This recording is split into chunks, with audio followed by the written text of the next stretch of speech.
Watson Analytics est un service d'analyse et de visualisation des données intelligents.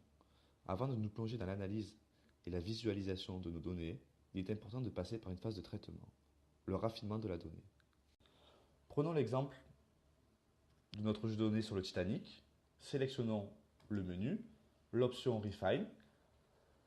Notre jeu de données s'affiche avec l'ensemble des variables ainsi que les 1000 premières lignes.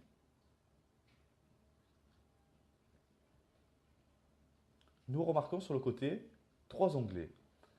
Un premier onglet qui concerne l'ensemble des actions possibles à faire sur les variables. Prenons l'exemple de notre première variable qui concerne l'âge des passagers sur le bateau. Appuyons sur le bouton Edit. Nous accédons aux propriétés de la variable.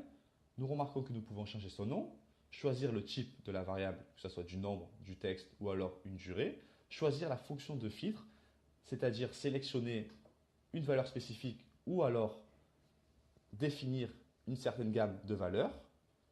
Nous avons aussi la possibilité de choisir l'agrégation à faire sur la colonne, que ce soit la moyenne, le minimum, le maximum ou encore la somme. Nous avons la possibilité d'effectuer une fonction de tri dans un ordre croissant ou alors décroissant. Nous pouvons aussi cocher la prise en compte de la variable dans une future analyse de prédiction. Passons maintenant au second onglet. Il suffit d'appuyer sur le premier pour le détacher. Le second onglet concerne les métriques. Nous apercevons dans un premier temps un certain score de qualité. Celui-ci nous informe de la qualité de la variable à utiliser pour une analyse de prédiction. Pour les variables quantitatives, est tracée la distribution de la variable sous forme d'histogramme pour les variables quantitatives, sous forme de diagramme en barre pour les variables codifiées.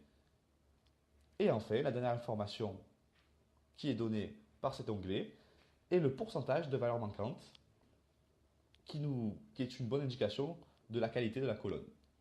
Enfin, le dernier onglet est un raccourci des propriétés vues précédemment en ayant la possibilité de sélectionner le type de la variable, son agrégation, ainsi que sa fonction de tri. Watson Analytics nous permet aussi de créer de nouvelles colonnes.